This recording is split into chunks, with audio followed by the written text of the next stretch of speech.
It's Nolan. Now, before we get started, make sure y'all hitting that like button. Make sure y'all sharing it on your respective platforms. Let somebody know what we're doing today. Now, let's get into the show. Hey, lot of broken promises I've been waiting on. Lot of y'all been hating, but that's the way it go. People I used to run with trying to play me. No matter what they do, can't let them change me, no. Can't even start my day, somebody feel away. Last night I signed some paperwork, today my life a chain. Can't even celebrate, this shit must come with older age. I'm about to reach for bigger heights, somehow I feel afraid. Shut down my phone for some peace of mind, I just need some time for me and mine. Seem like all I do is hit the street and grind. Dollar after dollar facing scrutiny, just got this LSC. This music shit ain't what it used to be, I thought it was a dream. Had a vision for my team, wrote a movie picture perfect, now they got me cutting scenes. Plus my girl, she want a ring, I can't lie, man, she deserve it. From the lions to the lamb, she held me down while facing serpents. It get deeper than the surface, down the stress going deep. Gotta switch up on my sheet, cause I've been sweating in my sleep. Know my karma gon' be sweet, read the comments, clear my conscience to the beast. They say I'm sowing what I reap, so now them karmas come in peace. Hey, lot of broken promises I've been waiting on. Lot of y'all been hating, but that's the way it go. People I used to run with trying to play me. No matter what they do, can't let them change me, no.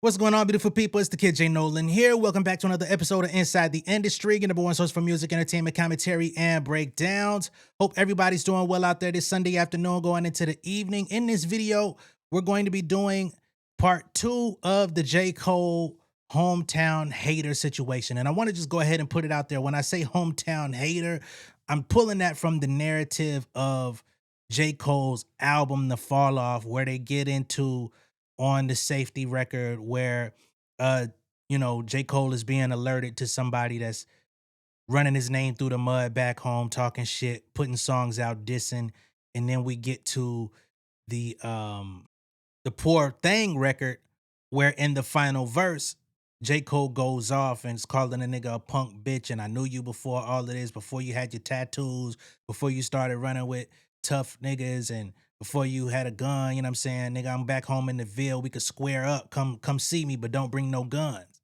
Right? And the big question walking away from the album was, who was that nigga Cole snapping on like that? You know what I'm saying? And social media revealed that 910Space, aka the kid, was that dude. Right? Yesterday, we actually saw the video of him taking a piss outside of J. Cole's, childhood home, 2014 Forest Hills Drive, doing a freestyle in front of the house where he's completely dissing J. Cole, talking about his mama on crack, all type of shit, right? We also watched the follow-up music video of 910Space, where he's sitting on a throne with the Baphomet behind him and shit. And nigga had a whole J. Cole fucking head with a crown on it and shit. And he had a goddamn bottle of Ace of Spade and a Rockefeller chain and all this different type of stuff. And we kind of got a bit of the story, right? In the description of the videos on YouTube, he told his story about how he was the one who helped J. Cole get into Baseline Studios, which was the studio that Jay-Z and other Rockefeller artists and other artists in the industry used to work out of back in the early to mid 2000s, right? Which is subsequently where J. Cole ended up getting his first in to eventually end up meeting Jay-Z, right? So 910Space is kind of claiming a little bit of involvement with J. Cole becoming the J. Cole that we know today. But not only is there those videos and those YouTube descriptions, because word travels fast. And the video I made yesterday ended up reaching some people from Fayetteville, North Carolina, Vietnam. I see that's the area code 910. It's a lot of people out there with that 910 in their name. And I was sent some footage or a video, a documentary that actually confirms 910Space's story. Okay? At least as it pertains to getting J. Cole in the studio and all of those whereabouts. um, they've been confirmed. So that is not folklore. It's not fake. It's very real. Shout out to Big Cass 910. He's a content creator from Fayetteville. He's a rapper from Fayetteville. He's been around for a very long time. He's been rapping probably just as long as J. Cole, if not longer. And he put me on game, right? And I saw that he actually reposted portions of my video on his Instagram. And that's the beautiful thing about doing this Inside the Industry show. Sometimes we could take deep dives into lesser talked about subjects, but we can actually, get to the root of what some people are talking about. One thing about me, I'm an artist myself. Some, might even say I'm an unsung hero myself from Southside Riverdale. You know what I'm saying? So I'm always empathetic to people who may feel like they're the unsung hero of their section, and they may have had some involvement with some big players that, the relationship didn't work out. Now, that doesn't mean that they're supposed to be there with them. That doesn't mean that they're supposed to have that same success or that they're supposed to be sharing in that success. Everybody is out here for themselves, every man for themselves, especially, in life, period, but especially in this music and entertainment game where shit could get grimy. But on that same token, being that I am empathetic to the situation, I like to try to shed light on people who had that involvement in those early days of people's stories to get a little bit more context as to what was going on with the artists that we know, love, or hate today, right? That shit is interesting to me. That's how we came to know Chapo, right? They came out and had those leaked songs with his voice on it. He came out and he was talking about the stuff as far as, the Drake and whatever. And we started hearing about the timestamps and stuff like that. I decided to not just keep it at surface level. I chose to dig deeper into the story.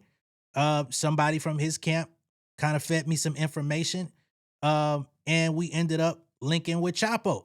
So anybody questioning, because there was a couple people, why I'm actually diving into this story, I don't think you should be questioning my motives or my morals, because I've been doing this and I'm going to continue to do it, right? I'm not trying to out anybody. I'm not trying to mess up anybody's reputation, but there's always more context, especially when we see situations where people may not be happy, right?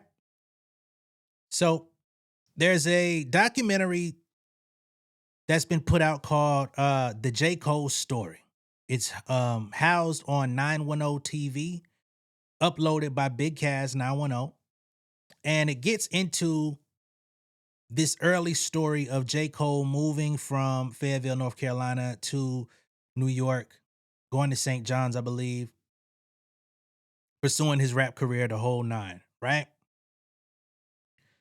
And they get into that very story of him getting into the studio. So what I'm going to do is go ahead and pull up portions of that. If you want to see the whole thing, go on Big Cass 910 TV.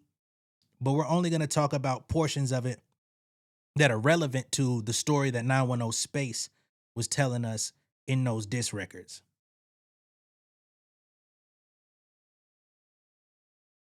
You was around like what, 16, 15 when you signed with Rockefeller when we was on doing the ding and baseline and Def shit, Jam, right? yeah, Yup, 17. Yeah, Jay 17. just got the president. Shout out to Jay, man. I remember when you got your deal, my nigga. Like, we was lit, celebrating baseline, like, oh, we about to kill him. Rest in peace, K Slay. We went to K Slay, went up there, freestyle. My G, we did so many. We did like about 4 or 5 records. I don't think we dropped. Word. Nah, we got some joints up there. Word up, my nigga. We cooked some shit, my nigga. We was in there going, it was crazy. And this was at the same time when Saigon, True Life, everybody was getting their deal and coming up, man. How do you feel your impact, or you know what I mean? What was the pressure like for you at that moment? I don't think I left nothing on the table because I learned a lot and I was given the opportunity and I was able to be around y'all.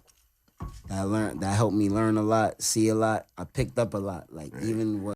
So this is an interview between Memphis Bleek and Cory Gunz. Now, if you ain't familiar with Cory Gunz, dig into him. He's got a crazy story of his own, being the son of Peter Gunz, Uptown baby,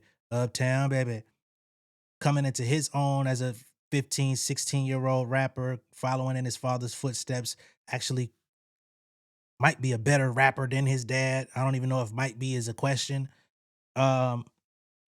Signing with Tommy Mottola, Sony at one point. That was a bad situation. Signing with Jay-Z, Rockefeller, I mean not Rockefeller, but Def Jam with hopes of being on the rock. Like that was a possibility.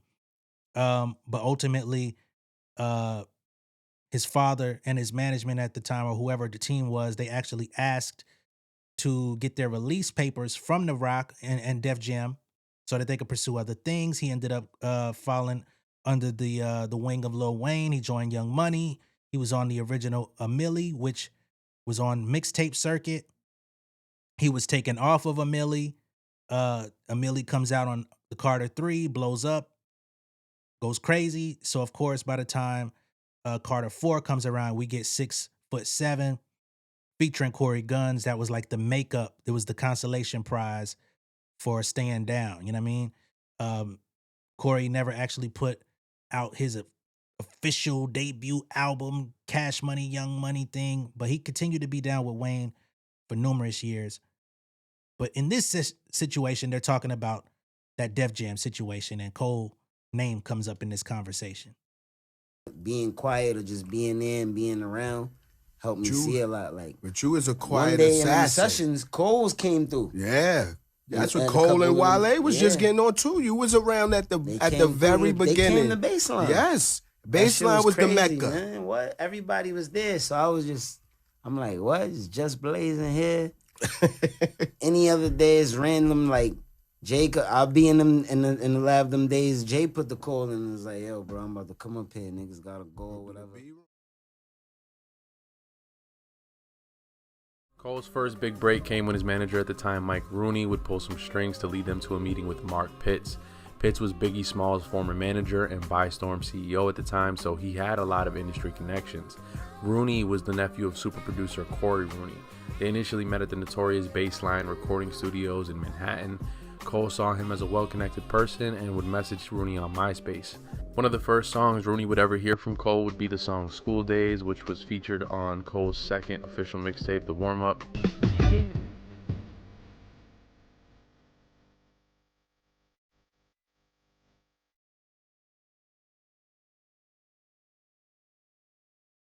He saw something special in the rapper, and in an interview with Revolt, Rooney stated, "That was my pitch, to drive him to my uncle's mansion, show him a bunch of plaques. The mansion was in Upper Brookville, New York. It's literally down the street from where Mark Anthony and J Lo live."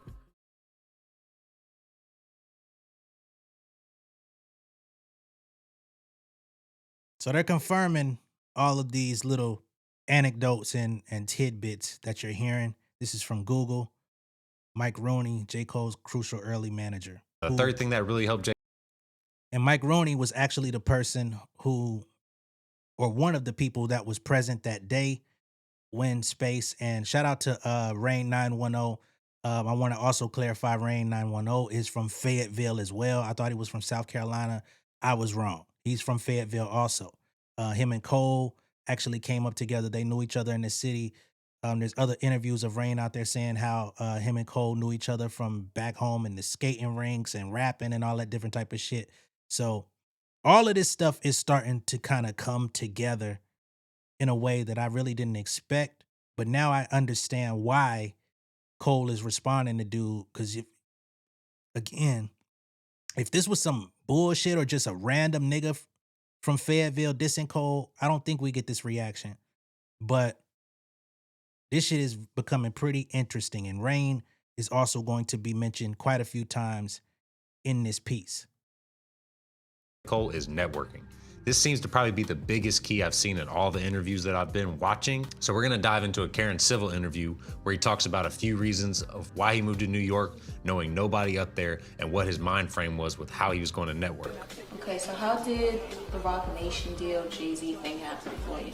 Well, basically, I have two business partners, one named E, one Mike Rooney, Trinity Records. And me and Mike was like the first dude I met in New York who like had me up in studios. And you know, he was just using the little connects that he had. He's young too, he's Cory Rooney's nephew. he was using his little connections to get me like in in the studios that he was bringing work into. So that's the first time I was recording at a real New York City studio, with the glass booth and all that shit. Yeah. And that was like 06. So from there, he just worked whatever he could work. And 06 is consistent with 910Space's story. I'll continue. To get it in the hands of him, who got it in the hands of him, who somehow led up to Jay-Z hearing one song. And the song I got called Lights Please. And he was just, from what I'm told, when he heard it, he was just like, who's this kid? What up, your boy Young Guru, Scoop DVD. I'm scooping it up every time because it got that heat on it. Here's Young Guru. This is Jay-Z's DJ and engineer, or I should put it in reverse. Jay-Z's engineer / DJ, because he's an engineer first, DJ second. But in 910Space's story, he said that they ran into Guru. Guru did a drop, all this different type of shit. Now we see this is the case. He talked about the Scoop DVD. That was his DVD project that he was working on. I guess he was trying to be like, low-key the French Montana of North Carolina or Fayetteville. That's not a shot. But for anybody familiar with French Montana's story, he was rapping, but he also had the Cocaine City DVDs where he was getting all the hot artists from New York and around that area to come do drops, to come do freestyles, debut mixtape tracks and stuff like that on the Cocaine City DVD. And in the midst of that, he would drop his own little songs here and there. That's how he ended up, networking, becoming known throughout the game, ended up getting his deal, blase blah, becomes French Montana. So looks like Space was kind of doing that same type of shit, right? Because he was a rapper, but he was putting together these DVDs, giving other rappers a platform. We do Rockefeller's in effect, Def Jam's in effect, El Presidente, Island, Def Jam, everything. Let's go. And I done hung with the brothers from Holly Grove, come for the summer, them shotties blow bodies, go for the numbers, you hear me? No sweat. What up? Y'all already know what's on with your boy Cory Gunz.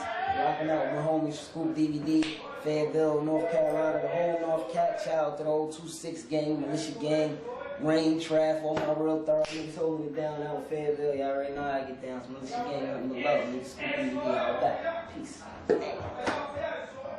I rip apart your arms and back, and hair mine like an airline across your hairline. Depart your cat. Let your waves part ways. All right. So right here in this white hoodie with the little t-shirt here, that is 910Space. That's the same dude we watched yesterday who pulled up to J. Cole's childhood home and pissed on that motherfucker and proceeded to drop a mid freestyle. Now, I did say he had a couple cool bars in there. I'm not going to discredit him. But otherwise, it was a little bit mid.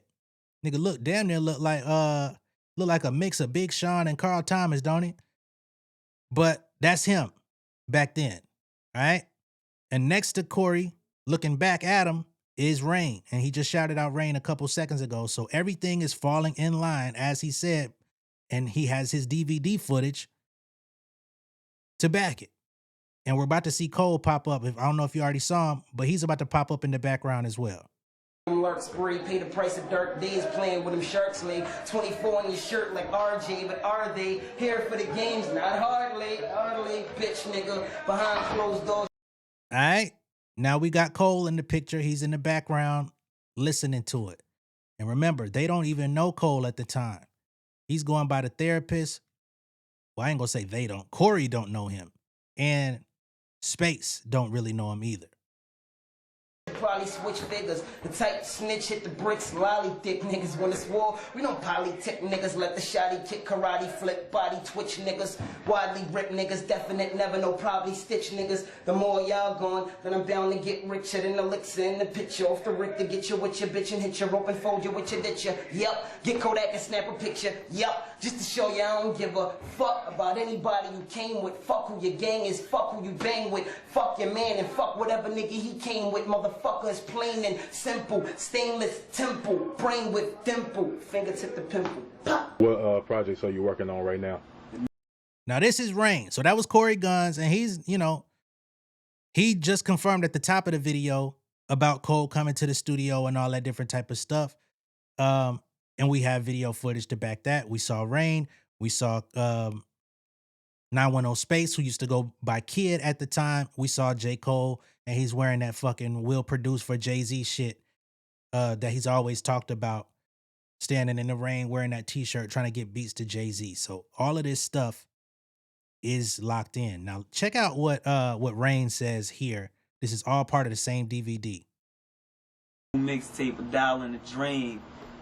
That's all a nigga got. You know what I'm saying? His new mixtape, this is 2006. $1 and a dream. That's all a nigga got. Now, if you've been following J. Cole for any bit of his career, you should know that's a fucking tagline that's followed him. He just did $1 and a dream at Madison Square Garden at the end of 2024, where there was a certain amount of tickets that you could buy for $1. Like the $1 and a dream, I think he has 3 $1 and a dream songs that go throughout his mixtape series going into the first album. I thought there would be a final $1 and a dream on the fall off, $1 and a dream 4. I kind of expected that to be there too, to put the end cap on that series as he walks away from the game. There's a lot of different things from Cole's career that he could have brought up to date on his way out that his fans would have appreciated. There's still some stuff. There are Easter eggs in the album too. The Sabrina girl that he's talking about on Safety. He rapped about her on, I think it was the warm up or the come up. So there are Easter eggs from his past, but I think he just could have done it a little bit more succinctly. But again, this nigga said $1 and a dream. That's all a nigga got. And Cole has used that bar a hell of times. Because if it's about that money, then I'm all up in the spot. I'm going to run that back just a couple of seconds. Project so you're working on right now? The new mixtape, $1 in a dream. That's all a nigga got. You know what I'm saying? From the bottom. Anybody that came from nothing and got to really grind for it, that's all they really got is $1 in a dream. You know what I'm saying? A little bit of change and some hope that it could happen. This game, nigga, fuck fool. Bust moves to the heart. Now, the therapist, of course, is J. Cole. Now, who knows who said that bar first? Could have been Cole. Rain may have said, oh, that's fire. Or it could have been Rain's little tagline, and Cole was like, oh, that's fire. I'm going to turn that into a thing. And it's followed him throughout his whole career. We don't know the chicken or the egg, but I found that to be very interesting. Nobody told me about that. As I watched the fucking documentary, it stood out to me. Wait, my niggas posting on the Yo, check it out, Scoop DVD. You know who it is, Therapist, Prince of the City, Vietnam from long distance, you know. I'm out here at baseline right now, you know. Pan around, you know what it is. Jay, Flax, that's me one day, yo. Shout out to Scoop DVD, my niggas, you know. So I'm like, I got Scoop DVD and I filmed. Now, this is 910Space, the very dude that pissed on J. Cole's house, did the freestyle diss records. Now he's getting into his side of the story verbally rather than fucking YouTube description to talk about that day and what led up to that day. Gunz like, I'm on there. You know what I'm saying? Like, get in touch with Rain. This shit was crazy. This nigga said, get in touch with Rain, and you know, when you come up top, we'll get it. I'm like, fuck with Rain. You know what I'm saying? Like, so I'm doing everything I can. Like, yo, Champ, get me in touch with Rain. We gotta build a bond. You know what I'm saying? See, boom, Champ got me in touch with Rain, and to this day, me and Rain brothers. You know what I'm saying? Like, we done been in New York, fucking around. So when I got the film Cory Gunz segment for the DVD, mad niggas wanted to go with me up top. Mad niggas, yo, you gonna be in Jay studio? Cause Gunz was like, when I talked to Rain, he was like, yeah, I told Gunz, you my people, you good people. You know what I mean? So Rain been a solid nigga since day one. You know what I mean? So Rain was like, yeah, he want to film his segment in Baseline. I don't know what the fuck Baseline is. I'm like, all right. He like, word. So I called my homie, Rick. You know, you might have heard Ronnie C speak of him. Yeah, Rick is the dude, right? So Rick like, Baseline, nigga, that's Jay studio. I'm trying to roll. I'm like, I don't know how many niggas I could bring out, you know what I mean? You see how I be moving, you know what I'm saying? I'm like, so he like, my mom gonna buy us a room downtown Manhattan. I'm like, no, wait, I'm not doing that. Fuck that. We on the trains, we on, you know what I mean? We on the subway. Well, it's a kid that stay up there that said we could stay with him. A couple days later, he called me with that. Like, I don't know this nigga. Nah, man, you know him, he make beats and shit. He be around here rapping. I don't know this nigga, son. Like, and I don't want to be responsible for nobody in New York. I'm already got you and J.I. with me. No. Rick, my brother, though. Nah, man. Last day, like 2 days before we gotta get on the train. Yo, man, can we just stay with the dude? Yeah, bro. He from the Ville? Yeah, he from the Ville, man. He go to college up there. You gonna know him when you see him. Get off the train, boom, it's therapist. So yeah, we get off the train, we get to this, I guess, a off-campus dorm type spot, and it's therapist. And I've seen his face before, but I didn't know him still. You know what I mean? So as soon as I get in there, he's like, yo, kid, what's good, man?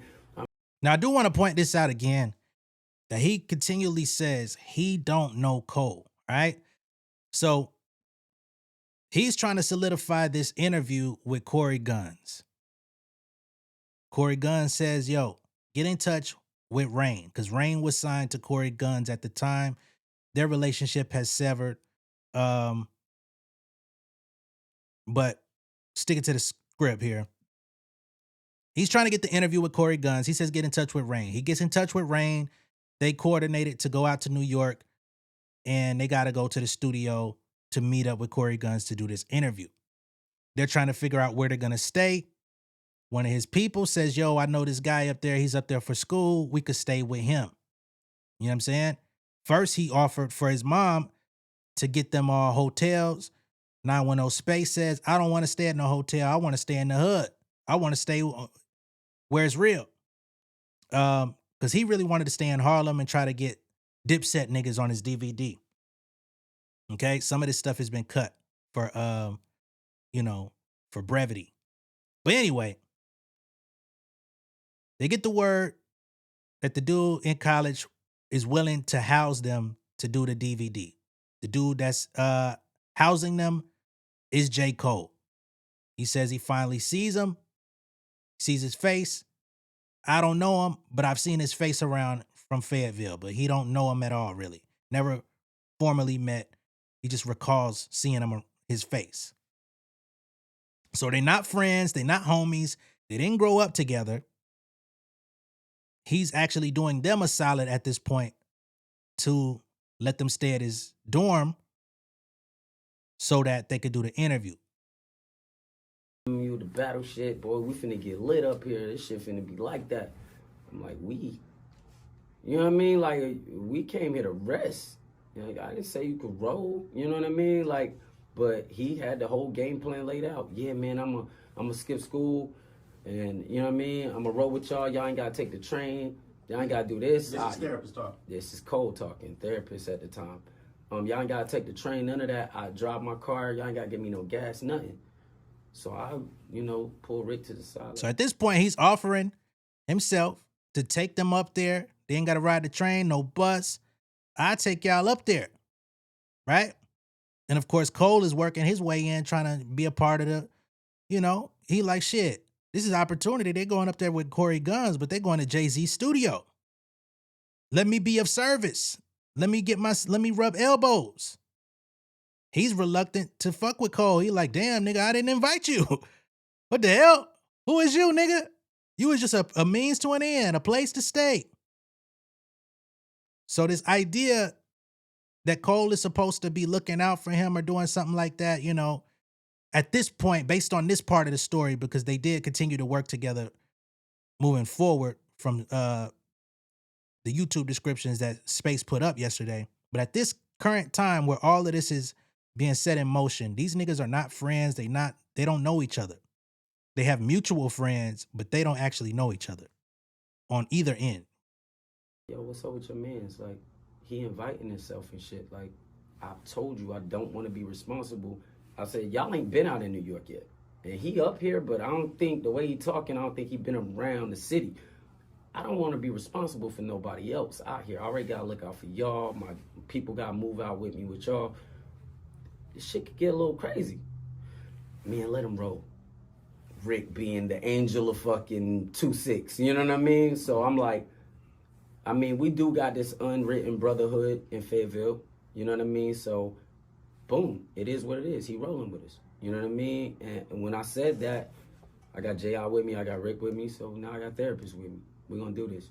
you know? And I realized even at that moment, like, fuck, now I gotta ask Gunz, is it okay if I bring another nigga? You know what I mean?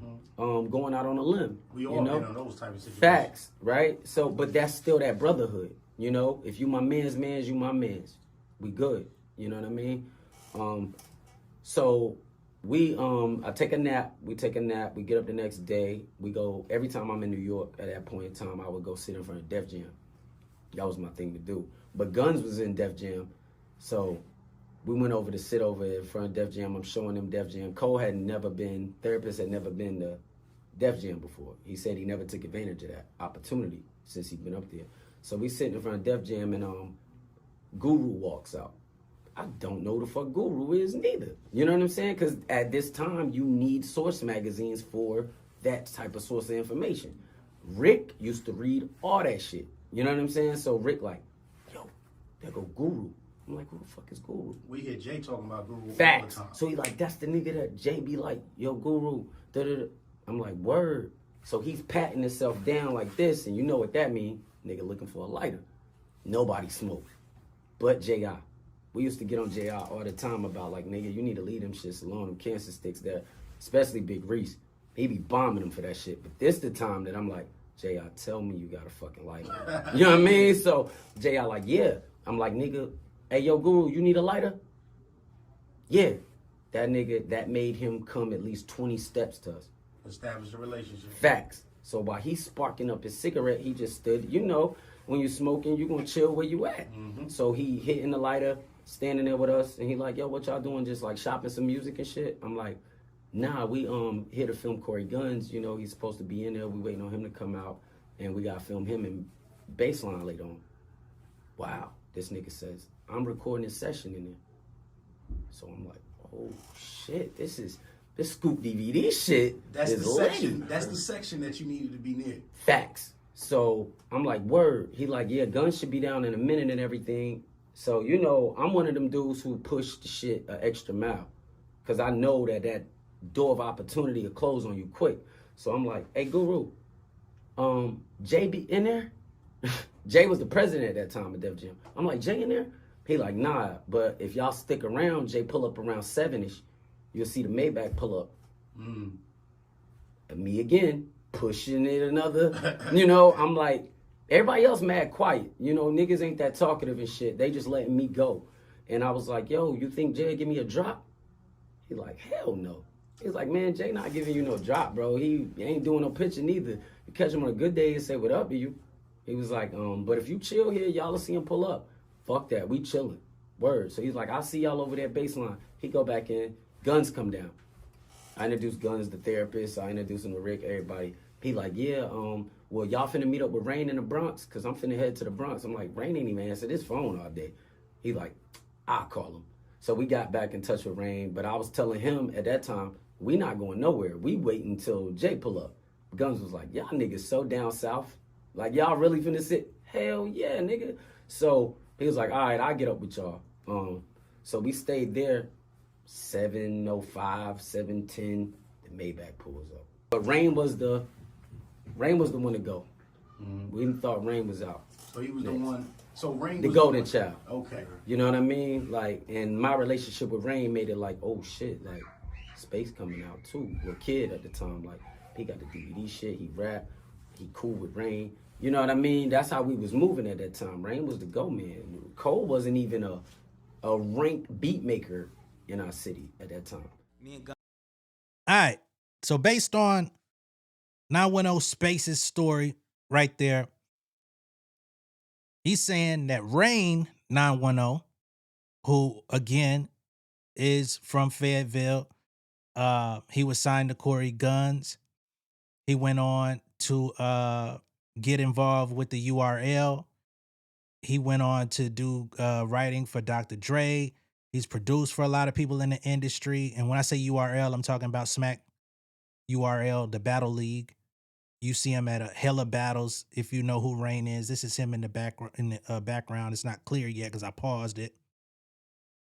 But he's going on to have a pretty cool underground career as well. And he's worked with some people in the mainstream behind the scenes. So he's made a life for himself. He's I would probably bet money that he's ghostwritten for hella other people and in the credits, and you just don't know his real name. But he's built his own business and foundation for himself. And like I said yesterday, he also has a podcast where they talk about different things going on in the industry as well today.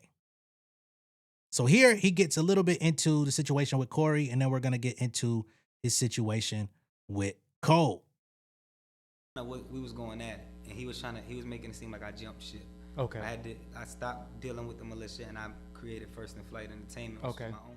Yeah, listen to the hook. It was so perfect for American Gangster, dog. Matter of fact, I was at my job. I was at work. I went cause at my job I didn't do shit. Nigga, I was matter of fact, I was telemarketing, but I never made no calls. I was just always on the internet, on the fucking rap blogs and shit. And I think it was All Hip Hop or something. They had a post like Jay-Z new album, blah blah blah, and they had the concept and all that. They even had the artwork done. I was like, oh shit, this is it, God. Like, God he gave me a sign. I thought, and I was like, yo, I'm gonna go home, I'm gonna do some shit. I was gonna make it. That's why I was so hyped to go on the train. So I went home and I did this. This is the first shit I did. And it was like, I didn't know nothing about the album other than the concept, read up on it a little bit, and then did the beat and the hook. The hook is so perfect, man. I even got a verse on this shit. I should. This nigga been trying to get me to drop that verse for like 2 years.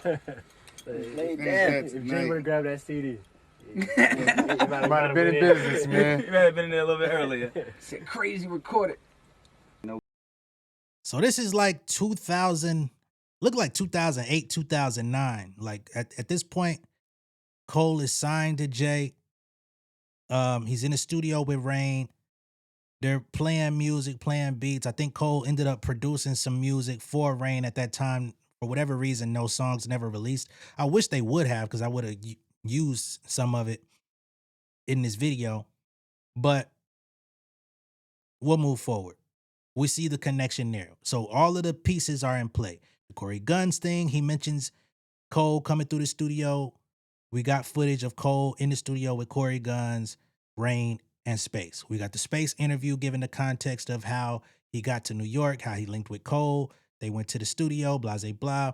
We just saw footage of Cole and Rain working on music, talking about music, the whole nine. And this is like those early days right before Cole really popped off. All right? Nobody heard it. J. Cole produced. Rain on the Oh yeah, we got a camera right here too. Oh so. yeah. This right here is called "Come On Home," produced by none other than J. Cole. You know, Rain on the goddamn lyrics. Me on the lyrics. Vietnam in our heart. Fayetteville. That's all it is. That whole shit.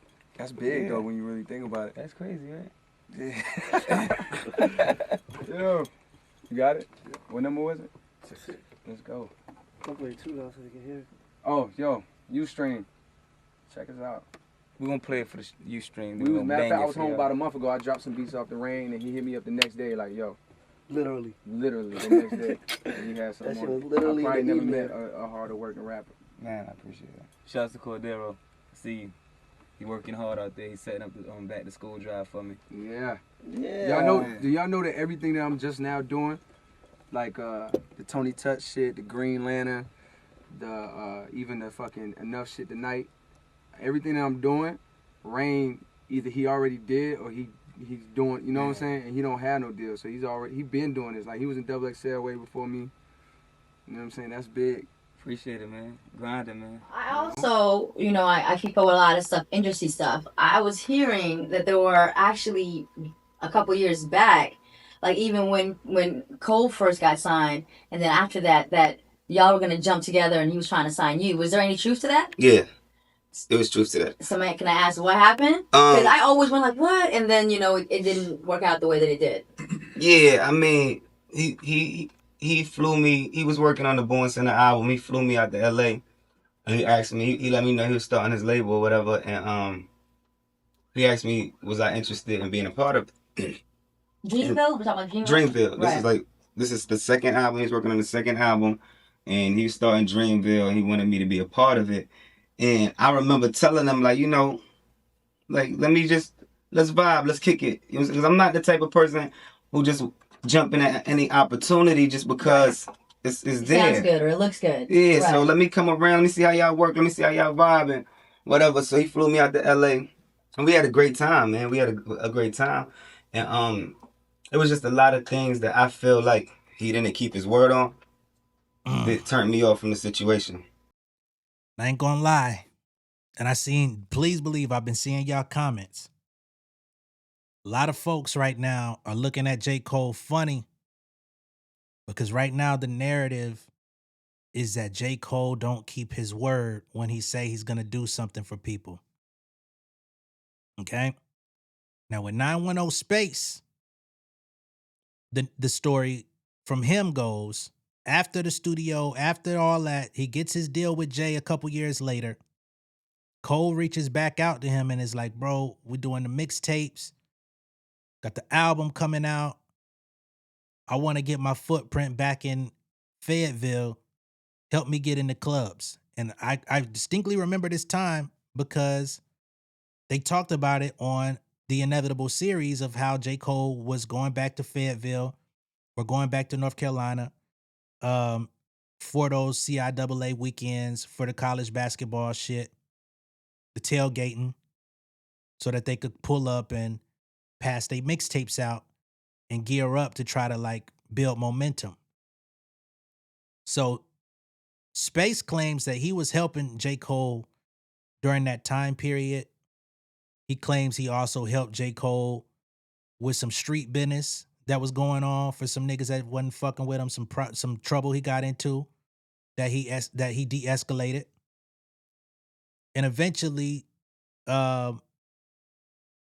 he said he asked J. Cole for a favor. Now, what that favor is, we don't know. Space didn't elaborate on what that favor is.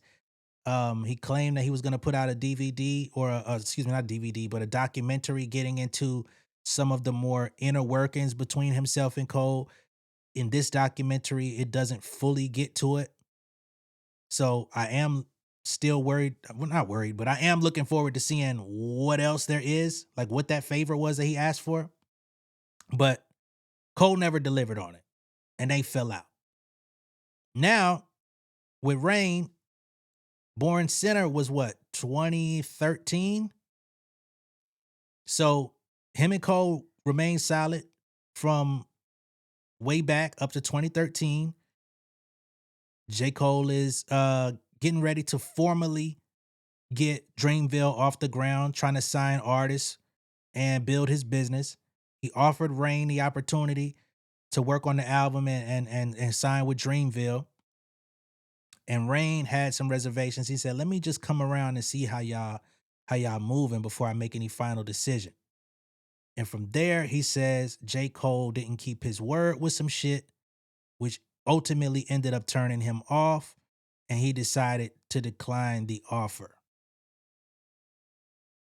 Now we got the situation with J. Cole and Cameron, where J. Cole reached out to Cam, got him to do an intro on the off season, turned around, did a sample clearance for Might Delete Later, and got a verse from him on the very same song from Might Delete Later, which was done under the pretense of a swap.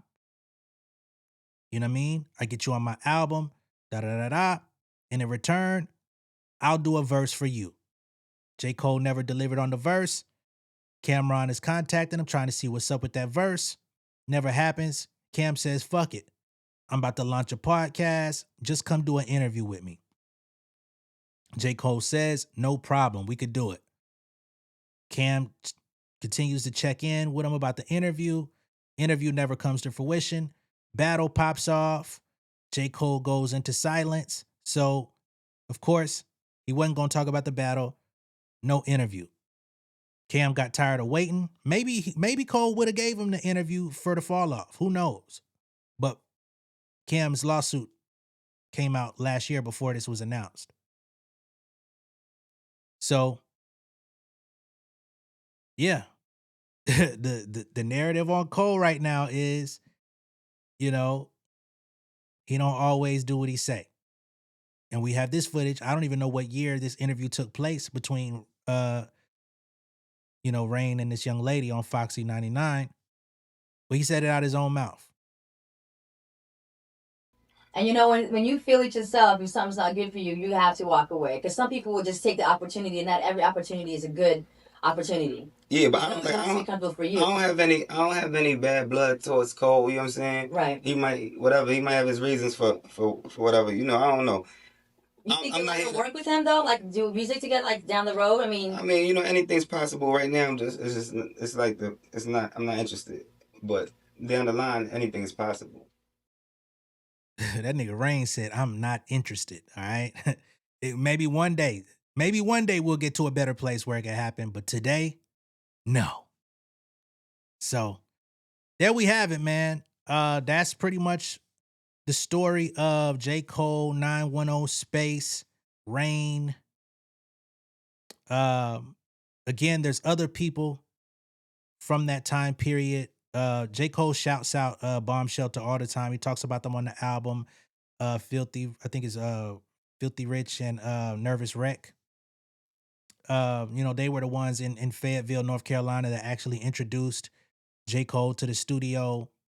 They were older than him. They gave him the opportunity to rock at some of their shows and stuff like that. He's held them down, you know, at least publicly over the years. But their story is also on that documentary. So again, if you want to see the whole thing, you got to go on Big Cast 910 TV channel and check out the J. Cole story for even more details. But I just wanted to make sure we talked about the main stuff, just so y'all know that homeboy ain't lying. Now, the question still remains. If you are trying to go to New York to do an interview for an artist who's getting on, you need a place to stay. So y'all come into, you know, contact with a J. Cole. He opens his place. He kind of invites himself, but he's like, shit, I'll drive y'all niggas up there. So y'all allow him to come through there. He works his move. He gets to somebody in the building and he builds that relationship up for the next couple of years to where his music gets put in the hands of Jay-Z. And then he gets his deal. Does he owe you? Y'all didn't know each other like that, but y'all kind of used each other as a means to an end. His crib was the place where you stayed at to get your interview. And because you were getting that interview, he was able to get into the studio that he didn't have access to. And he continued to build from there and become who he is. He continued to work. He continued to put the music out there. He continued to write. He continued to produce. He continued to grow. Is it up to him to then extend that opportunity to you? I don't know. They did continue to work. Sounds like he wanted 910Space to be his feet on the ground in Fayetteville. And further in that interview, he did say that J. Cole was, you know, protected when he would come to town because he was protecting the bag. So when you say protecting the bag, were you getting paid off of your promotions and helping him get in the clubs and holding them down, keeping them safe or whatever? Were you getting financial kickbacks from that? I don't know. It's a question. And if you were, is that not suffice for what it is that you were doing? You're providing a service, you're being compensated for it. Are y'all supposed to remain that relationship forever? Just questions, you know what I mean? Real life questions. I can't answer it for nobody because everybody's going to have a different answer based on their intentions, how much they value the relationship or how they see you in that relationship, because everybody can't play the same role. Whatever role that they have designated for you might be the role that they see you in. You know what I mean? So I just wanted to explore this. The information is there. But y'all let me know. And after the relationship goes sour, do you think it's in your best interest to go to that man's old house and piss on it and put out diss records when y'all are, you know, pushing 40, 35, 40, you know what I'm saying? Do you think that that's going to do any favors for you? Maybe he'd say, I don't give a fuck, right? But how does that fare for you? What is that going to change for you? I don't know. Let me know what y'all think of all this down below in the comments. Be sure to like and share this video. If this is your first time seeing me on YouTube, go ahead and subscribe to the channel, become an insider. I will catch y'all a little bit later, all right? Peace.